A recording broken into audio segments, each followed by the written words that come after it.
ప్రపంచంలో మనల్ని ఎప్పుడు ఆశ్చర్యానికి గురి చేసే ఇంజనీరింగ్ అద్భుతాలు చాలానే ఉన్నాయి.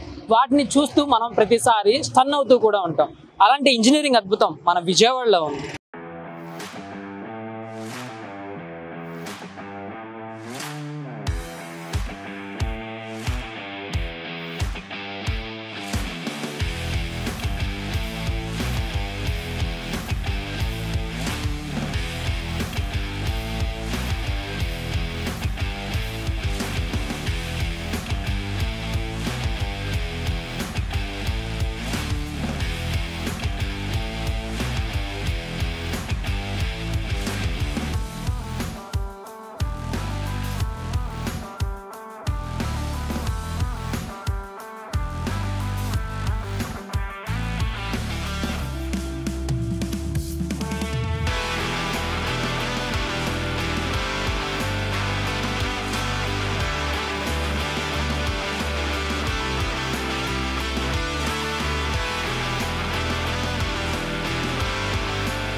విజయవాడ శరవేగంగా అభివృద్ధి చెందుతున్న ఒక ముఖ్య పట్టణం.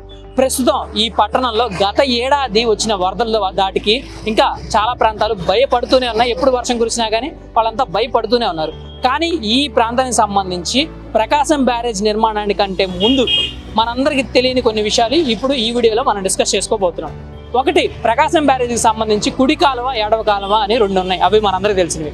ఈ ఎడమ కాలువ కృష్ణా జిల్లాలోకి ఎంటర్ అయిన తర్వాత ఏలూరు కాలువగా బందర్ కాలువగా మారుతుంది. ఎందుకంటే విజయవాడలో ఉన్నవి రెండు రోడ్లు, ఒకటి బందర్ రోడ్డు, రెండోది ఏలూరు రోడ్డు.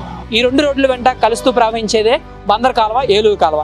కానీ ఈ రెండు కాలువల మధ్యలో ఒక కాలువ ఉంది. ఈ కాలువ ఎందుకు నిర్మించారు, ఈ కాలువని అసలు నిర్మించాల్సిన అవసరం ఎందుకు వచ్చింది, ఈ కాలువని అసలు ఎప్పుడు నిర్మించారనే విషయాలు ఈ వీడియోలో తెలుసుకుందాం. అది 1850 బ్రిటిష్ వాళ్ళు ఇంకా మనల్ని పాలిస్తున్న కాలం. అప్పటికి విజయవాడ కొంతమేర అభివృద్ధి చెందుతూ ఉన్న ప్రాంతం. విజయవాడని కూడా వాళ్ళు కొన్ని ప్రాంతాలని చేసుకున్నారు, కొన్ని ప్రాంతాలను వీలుగా చేసుకొని వాళ్ళు పరిపాలించుకుంటూ వచ్చారు. ఈ క్రమంలోనే విజయవాడని వరద దాటి నుంచి తప్పించడానికి ఆ కాలంలోనే రెండు కాలువల నిర్మాణానికి ప్రతిపాదనలు అయితే సిద్ధం చేయడం జరిగింది. ఆ రెండు కాలువలే కాకుండా మధ్యలో ఇప్పుడు మనం చూస్తుంది రేవేస్ కాలువ. అసలు ఈ రేవేస్ కాలువని ఎందుకు కట్టాల్సి వచ్చిందనే విషయాలు ముందుగా మనం చూసుకున్నట్లయితే, కృష్ణానదికి భారీగా వరద వస్తుందని భావించిన నాటి విజయవాడ పాలకుడు, దాంతోపాటు కెప్టెన్ జోసెఫ్ గోరే రైవ్స్ ఈ రెండు ప్రధాన కాలువలను అయితే నిర్మించడం జరిగింది. దాని తర్వాత ఒక్కసారిగా భారీగా విజయవాడకి సంబంధించి కృష్ణానది వద్ద భారీగా వరద రావడం, ఒకసారి అప్పటికే విజయవాడ నగరం మొత్తం మునిగిపోవడం జరిగింది. ఈ క్రమంలోనే దీన్ని వరద నుంచి తప్పించాలని ఈ రెండు కాలువల్ని డివైడ్ చేస్తూ ఇలా మధ్యలో మనం ప్రస్తుతం ఇప్పుడు నిలబడిన రైవేస్ కాలువని 1850లో కట్టడం జరిగింది.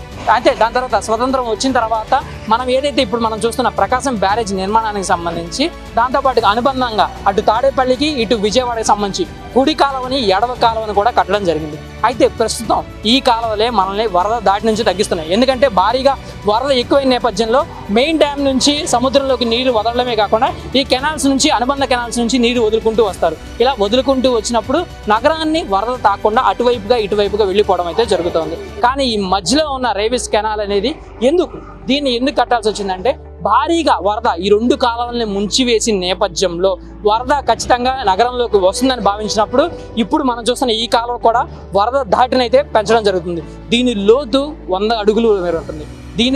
దీంతో ప్రయాణం కూడా అంత సులువైంది కాదు.